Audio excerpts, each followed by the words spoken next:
after a divorce. So she started a one-woman comedy show called Diaries, and tonight she's performing here in Nashville. Michele, welcome to Talk of the Town. Great to have you here. Thank you for having me. I'm excited. A lot of folks who've been through a divorce are probably thinking there's not a whole lot that's funny about that.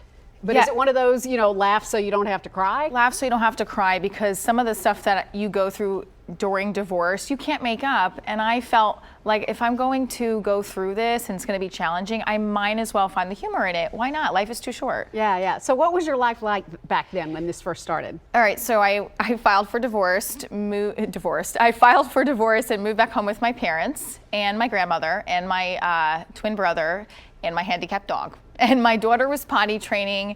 And unfortunately, my grandmother was back to potty training too, because she was ill. So it was, and I was starting to date, and it was interesting, because how do you date when you move back home with 6 other people living in the house?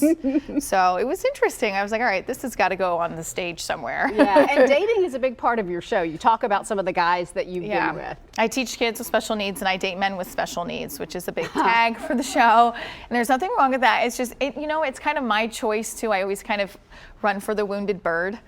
Yeah. So you got that savior complex, right? You just gotta fix them. Oh yeah, I can. You don't want commitment. Well, I'll show you why you should have commitment with me. Oh boy. What does your family think about the comedy show? They're very supportive of. They've always been supportive of what I want to do with theater and comedy. But sometimes my mom's like, "Are you really have to make fun of us?" I said, "No, that's the humor," because we're a big Italian family, and they're very conservative. Whereas I'm like open book. My mom's like, "Let's close a couple of chapters." Yeah, I'm sure she expose that everything. Yeah, you talk about too. Most moms can relate to this, whether they're divorced or not. Yeah. The comparison trap with mothers, in the hookup line at school or whatever. How do you deal with that kind of stuff? I still don't know how I'm dealing with it. Like, I'm always late. And other moms say the same thing, but I notice, like, I'm rushing to get to school. There's always that, like, school PTO mom that's perfect hair.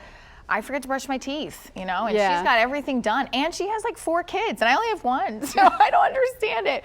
But then I also feel like you have to not compare yourself, but just find the humor. And then we all have those days where like, oh my goodness, when is this going to be easy? Yeah. And give yourself a little grace in that process. Exactly, right. Yeah. You do improv in your show as well. How does that work? So there are 3 components to it. There's a part where it's in divorce, you have to argue a lot, and then your lawyers usually tell you not to argue, so that avoiding conflict. So we get to argue any kind of conversation you'd have with your ex out, and the audience gets to decide who win the argument. I play the male and the female, and sometimes my improv partner comes and joins me on the road, and he'll play the male partner, and the audience will decide. Like fun topics like, cheating, or not that cheating is fun, but you get to kind of see the juicy dirt in the argument. Texting, who has the kids on which weekend, that kind of stuff. That can be very hot topic during divorce. Yeah, fortunately you and your ex have worked it out so that you're very amicable. Yeah, I think we're on a better page than we were when we first filed for divorce. Yeah.